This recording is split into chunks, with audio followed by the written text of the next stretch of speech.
Okay, let's talk about elections. Ever get the feeling there's more going on than just what you see on the news? Well, today we're going to pull back the curtain and really dig into how the whole system actually works, from the ground up. You've heard this a million times, right? Maybe you've even said it yourself. My vote doesn't matter. It's easy to feel like you're just one drop in a massive ocean of millions. But is that really the whole story? I mean, what if the game was kind of rigged before you even sat down to play? What if the way the map is drawn, the literal shape of your voting district tilted the odds long before you ever picked up a pen? That's exactly what we're going to get into. Right, because your vote's power, it's not just about what you do on election day. To really get it, you've got to understand the hidden machinery that's working behind the scenes way before the polls even open. And believe it or not, it all starts with something that sounds super simple: drawing lines on a map. But this is absolutely crucial. How we group voters together to pick who represents them. That might just be one of the most powerful forces in any election. So this whole process of drawing the lines is called redistricting. But when it's done to get a political advantage, well, it's got a much more famous or infamous name. Yeah, gerrymandering. It's basically the art of drawing political maps to bake in a certain result. The goal is to create these safe districts for one party. And they do it in a couple of clever or not so clever ways. Sometimes they'll crack the other party's voters, spreading them out over a bunch of districts so their vote is too diluted to win anywhere. Or they'll pack them all into just one or two districts, basically letting the other side win those seats easily so they can win everywhere else. Okay, to make this less abstract, let's look at a real-world example. We're going to talk about California's Proposition 50, which was all about this exact debate. So with Prop 50, you really see the two sides of this fight. On one hand, you had supporters saying, hey, we need to redraw these districts to make sure everyone is represented fairly, especially in big cities. But on the other side, opponents were worried. They argued that changing the map would silence the voices of people in more suburban or rural areas. And that's the fundamental tug of war you see in these debates everywhere.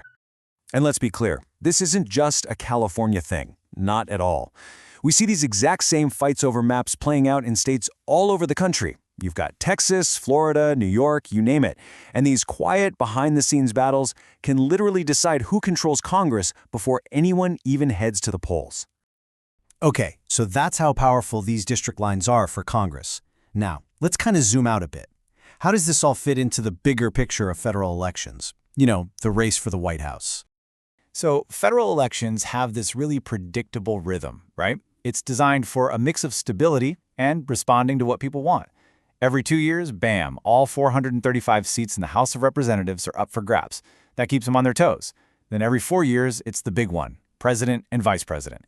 And the Senate is a bit different. They serve for 6 years, but we only vote on about a third of them every 2 years, which is meant to provide a little more stability. Okay, now here's where things can get a little confusing, and it's super important to get this straight. There are two different votes that matter. First, there's the popular vote. That's simple. It's just every single person's vote added up across the country. But the presidency is actually decided by something called the Electoral College. This is a system where every state gets a certain number of electoral votes. Basically, it's number of House reps plus its 2 senators. So how does that actually work in practice? Well, it's basically a 3-step process. 1, you vote. That counts toward your state's popular vote total.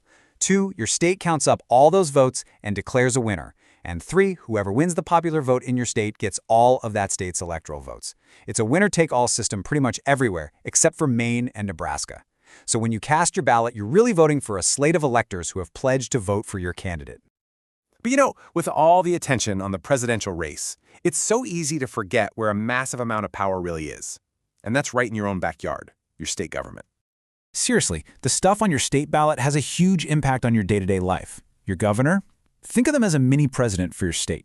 Your state legislators? They're the ones writing the laws and deciding the budget for stuff like schools, roads, you name it.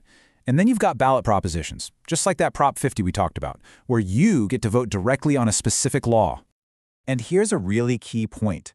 These state officials, they don't answer to the president. They run their own show. They've got control over education, healthcare, the state budget. I mean, the decisions they make really define what life is like where you live.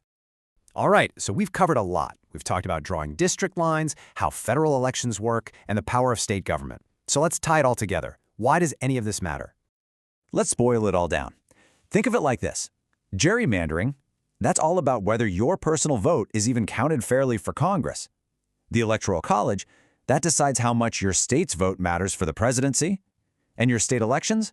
Well, those affect the stuff you deal with every single day. So yeah, the next time you hear someone say my vote doesn't matter, just remember all this. The system isn't perfect, not by a long shot, but it's built to respond. The catch is, it only responds to the people who actually show up. So getting how this all works, the maps, the ballots, the different levels of power, that's step one. Now that you know the rules, the real question is, how are you going to play the game?